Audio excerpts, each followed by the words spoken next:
Welcome back to another week of the NatRevMD podcast. I am so excited this week because I get to have one of our very own, Mandy, with us this week to talk about just things that we've discovered in practices and ways that we've used the things that she has found to help increase revenue in practices.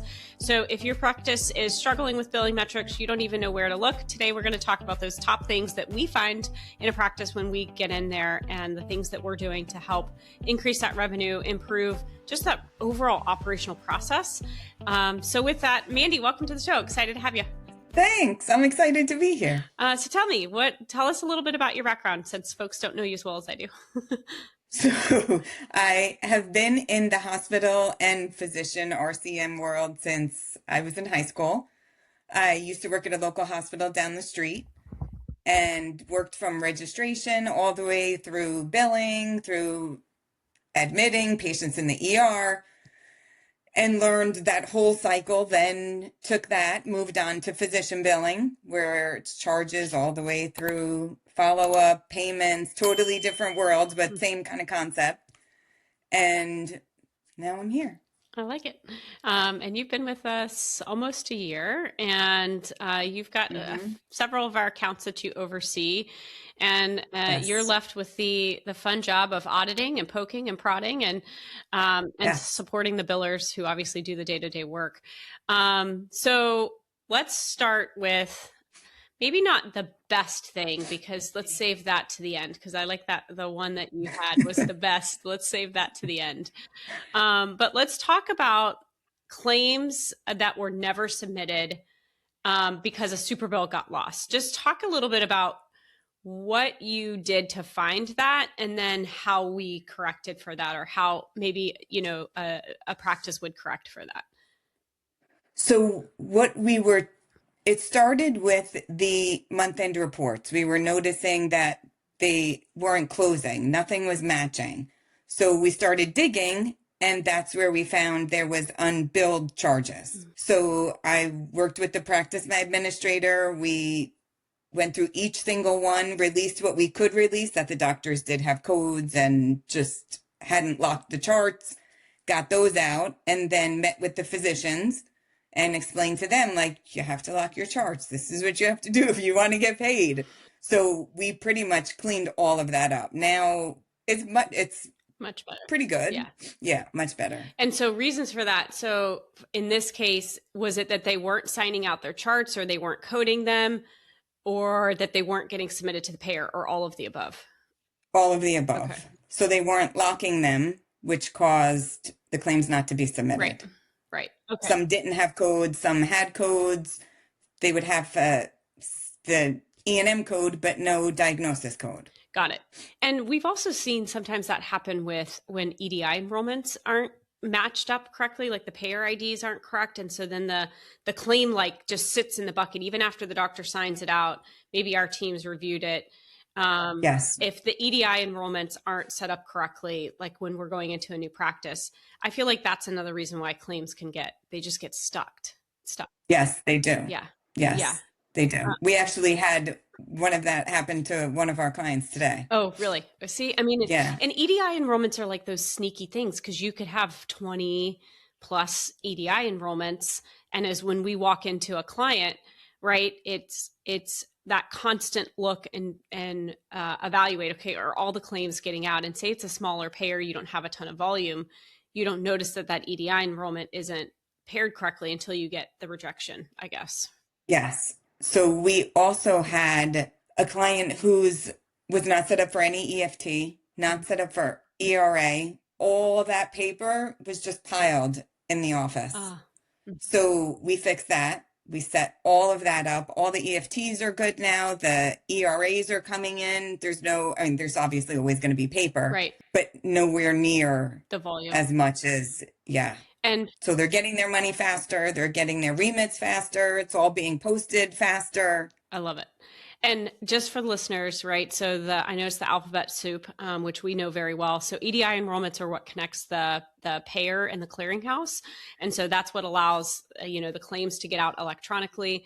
ERAs are those electronic EOBs that are coming across. So again, EDI enrollments help the ERAs to come back over. So you're not looking for a paper EOB, you're getting an electronic remit.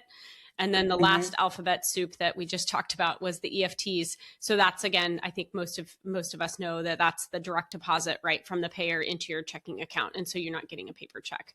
Correct. Speaking of paper checks, so this is another one.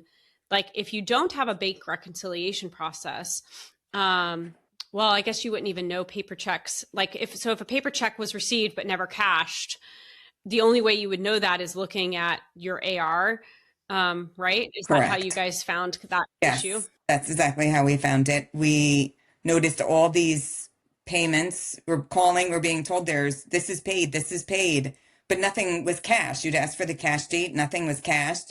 It turns out that there was an issue with the post office. So all of the money was just sitting in the post office and never delivered to the client. No.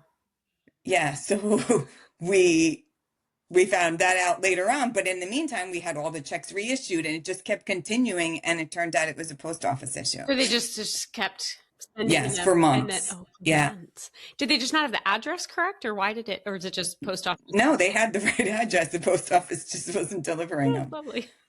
So yeah, but if you're not doing your follow-up, you're not going to know that. Your money's just floating around somewhere. Yeah. And I guess to that also is the process around bank reconciliation. So what maybe is getting direct deposited into the bank, but then there can be two problems, right? So you could post something that you don't see is deposited into the bank. So that can be one miss.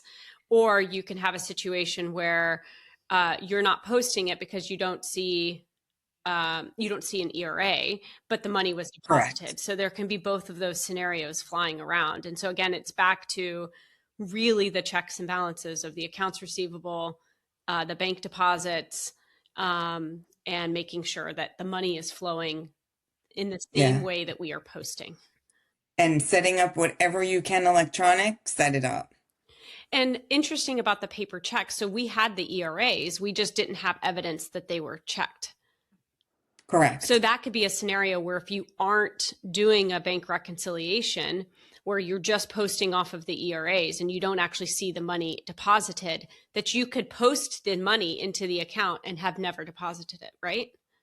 Correct, which was actually happening. They were getting the remits electronic and just posting. Oh, yeah, no. So you never knew. There was no reconciliation with the bank statements. So they were just posting prior to us coming, and nobody knew that the money was just sitting at the post office, not cashed. Do you know how much money that was? It was thousands. Thousands. So thousands. It was probably like 30 or 40,000 in checks that just oh my gosh, $1,000 appeared one day. Yeah, that's amazing. That had to feel good, and probably some of that then had already been posted. Maybe the older, because it was kind of like at the same time that we took over. So it was So there was a few that were posted, and then we had held them because we only post. So important for the listeners, the key here is to have two processes in place, right? So bank reconciliation. So that's, you don't post something into the PM system unless you know it's been deposited into your bank account. And that if you have ERAs, but you don't see evidence of the deposit, that then you got to go check down, was there a cash, a paper check that wasn't cashed? Was there one of those little like cards, the little credit card things that they send sometimes, the payers send? Basically you got to go find the money or have them checks reissued, et cetera. And then the opposite of that is maybe you're posting ERAs, right? And looks like your AR is a lot better, but you haven't received the money. So really, really important to have bank reconciliation, ERAs. You're only posting if you see that the money has been deposited. Exactly. Oh, really good one. This is a good one. Charges that are below the payer amounts. So let's talk about how you guys found this in a current client and how you knew that you needed to raise charges in order for the client to get paid the full amount that was per the fee schedule. So we noticed when we were posting the electronic remits, there was never balances left. $0. So it was always just balancing out, and we're like, this is really odd. How could your payments be exactly what your charges are? So then we started looking into it and realized what they had in their fee schedule and their PM software was lower than what the allowed amount in their contract was. Well, and it's so sneaky that insurance companies don't actually just pay what they should pay. They only pay if your charges are above the fee schedule amount, which feels sneaky to me. It's very sneaky. And then we started looking across the board at there's actually a clearinghouse that you can sign up for that type of service. You import your fee schedules. They tell you every single one that's underpaid. We signed up for that, and we found quite a bit that was out there. Even little drugs that you're billing $10 and they were paying $15. What service is that? Was that through Trizetto? Yeah, it is. Okay. Yes, it's an extra, I don't know, $30, whatever, but it was worth it. That's interesting. Then we uploaded all the fee schedules and started noticing, for example, Cigna was paying $5 below for every E&M code. So we fixed that also. I love it. And so for the listeners, I think big takeaway here is if you are seeing an EOB come across, or your billing team is seeing an ERA come across, whether, either way, and it shows a $0 contractual adjustment, that's where that should clue you in to think, I may not be charging enough, and therefore they're only paying me what my charges are instead of paying me a higher amount. And so that's where it's really important to go look at, are your charges set high enough? Are making sure that your adjustables, your contract adjustments are never zero, or should be very rarely zero unless you have matched it. But that's a weird practice to put into place. Always kind of set higher and go from there. Yes. Okay, so let's talk eligibility, because I feel like for one of our recent practices, that was a big one. It was a big one. And actually, it's funny. We were doing the end of year video reel of like all of our podcasts this year, and the number one word that was said across all of our podcasts for the last 12 months was the word eligibility. And so, yes, we're going to always talk about eligibility, but talk to us a little bit about, we walked in, what were some of their struggles, and then what are some of the things that we put into place to help? So we were seeing tons of denials for eligibility, COB, just all over the place. That was 90% of their denials. So what we did is we took every insurance card for their top 20 payers, would put Blue Cross. This is the code you bill it to. If you see this on the card, this is where it goes to. We printed the manuals. Every front desk employee has it. And then we also created videos that the front desk was shown,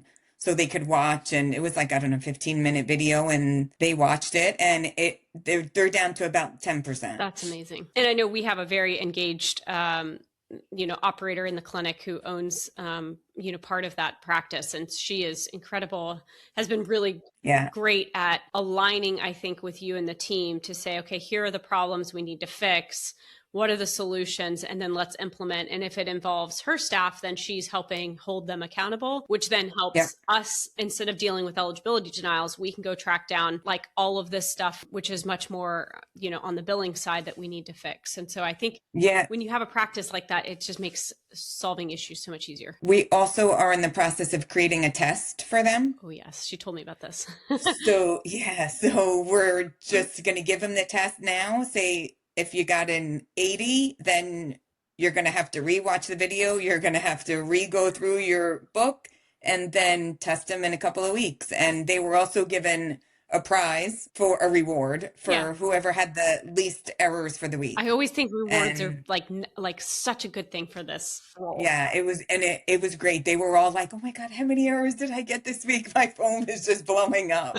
But it worked. It was amazing. Okay, so let's talk unapplied payments, because I think this is probably one of those things where if you're listening and you don't know that this can be a problem, let's talk a little bit about how unapplied payments get there, and then what happens if you don't have a reconciliation process. So there's multiple unapplied scenarios. The first is you have a check, right? You get a check and you don't have backup. You don't know what to do with it. So we put in a process. We have an account, all the money gets dumped in there, and every week they go through, they put a note called Aetna, and this is the status of the EOB, or that wasn't even ours. Sometimes it's not your check, it's for another practice and you get it by accident.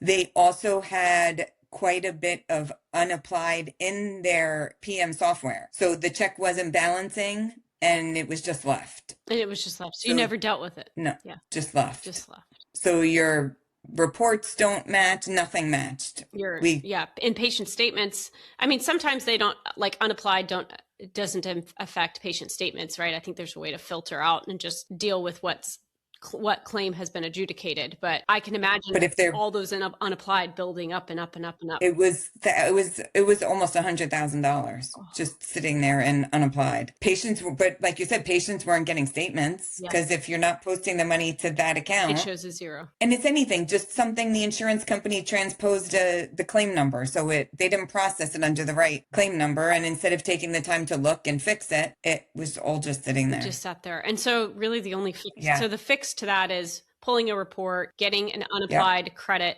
report, and then going painfully account by account by account and figure out where the money came from, check by check by check. And if it's insurance money, then it's either you're waiting for the recoupment or you just keep it there, or how do you deal with that? So it sits there in this account that we created. It's just an unapplied account. Okay. Each check goes in there. It just sits in there until we resolve it and figure out who it belongs to. Got it. Okay. And then, so at least you can track it. So you can always go and say, this is how much we have, $20,000 in unapplied that we don't know who it belongs to. But then the CFO knows that it's there. So he knows it wasn't applied to a doctor or a location, and he can do his reporting from there. Got it.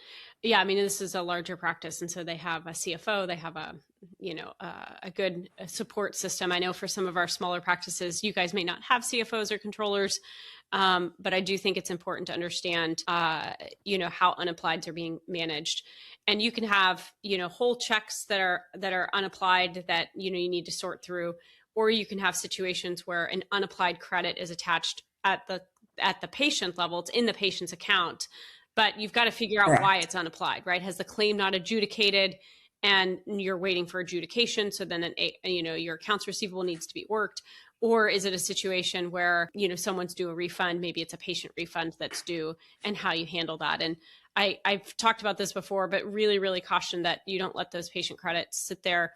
The patients due the money, and some states, if it is truly due back to the patient, have rules around how long that has to get back to the patient. So really important for that process to be set up right. Okay, so the last thing, which I don't think the big one was really the undercharging. I think that's probably the number one thing that can help increase revenue. But with the COB process, I know COB, so coordination of benefits for everybody, is a pain in the rear end. So maybe talk a little bit about why you might see a COB denial, and then the process you guys had around reaching out to the patients to make sure that those are corrected. So you can have a COB issue if you switch jobs. You have one insurance and then you're switching. There's that time period that it could just be a mess with the insurances. You could have your insurance, your husband's insurance, your child could have two parents, and there's just a COB issue. So we were struggling with that. We had a lot. So there's actually in Collectly, which they use, you can actually integrate with ECW. So if the COB denial comes through, you immediately message the patient, sends them a text message. Hey, this is exactly what's going on. We created a script, so it's just like a copy and paste. And then added, Blue Cross says you have Aetna, please contact them immediately. And it's worked. That's awesome. It really, really works. Because it goes straight to them. And I do think, like, the more texts and emails and stuff that you can implement in your process, whether that be for patient statements or messages like this, are going to help you decrease unnecessary patient statements that, are going to then have a denial sitting on them. Then you're trying to flip it to patient. Then you're hoping they get a patient statement at some point.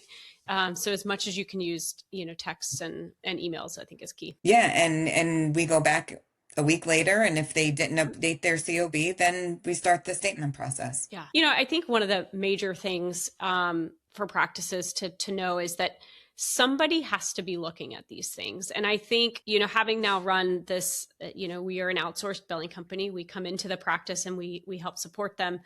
You have to have layers, whether it's in your office or in your current outsourced partner, that help manage these things, right? Because you can have people just payment posting.